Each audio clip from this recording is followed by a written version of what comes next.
Hi guys, just wanted to make a quick video about my spiritual relationship with God.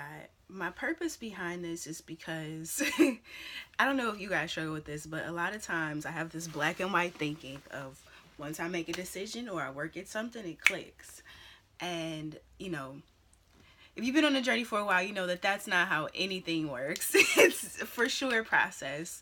And so I wanted to kind of give a description of how I was when I began my journey, mid journey, and kind of where I am now when it comes to my relationship with God. Okay, let's go. So my pre-journey is I grew up in Catholic school majority of the time. I was raised in a household that taught right from wrong. We went to church on major holidays, and that would pretty much be it, if that. So I had a kind of conflicted relationship with God and what I thought spirituality was. Um, in my late teens, I encountered some family struggles like death and illness. And so that built some resentment between myself and God, along with some unhealthy relationships that, led to me being a little emotionally unstable at times.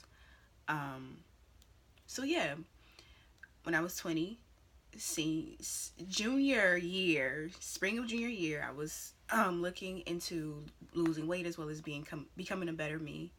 And at that point, I was like obsessed with this idea of becoming positive. I knew I was negative. I knew that um, I was negative, that my perspective on stuff was negative, and I catastrophized a lot.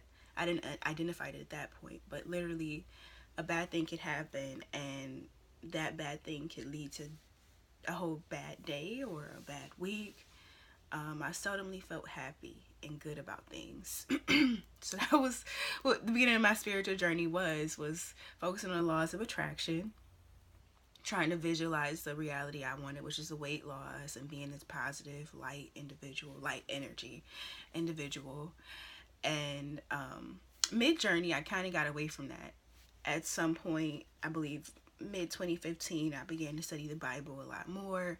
I surrendered to God.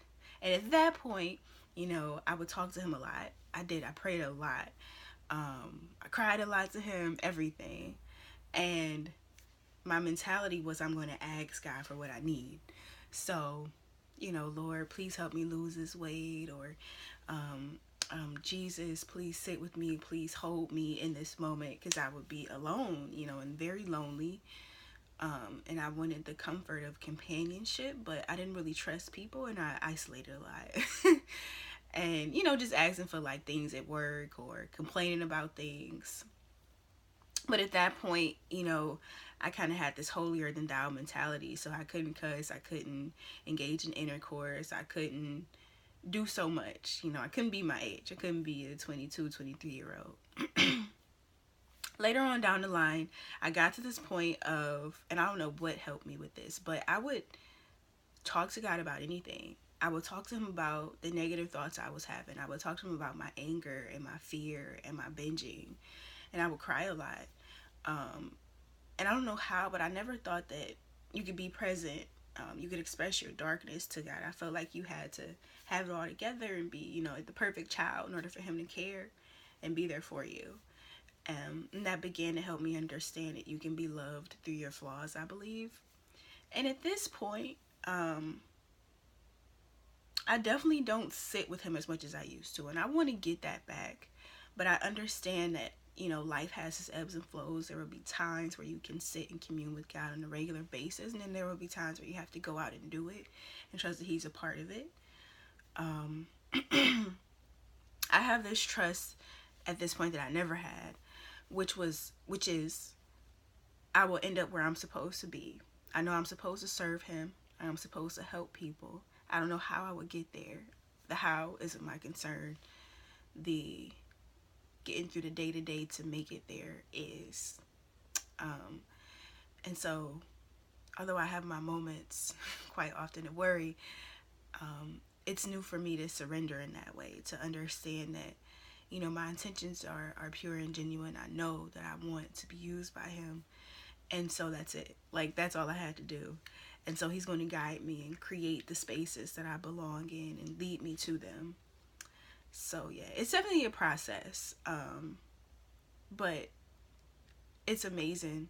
And eventually you get that you're loved unconditionally. So be encouraged and just let it happen. When you have kinks along the road where you feel like you're sinning or you're off track or you're doing unpleasing things to your God, your source, your higher power, whatever you identify it as, take a deep breath and understand you're human. And if anything, pray and meditate on what you can learn from that experience, you know?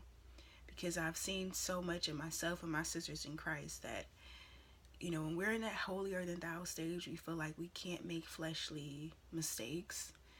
And oftentimes those fleshly mistakes are what make us better spiritually. They develop us in some way. So yeah, think of it that way. Try to. Truly be encouraged. I'm out.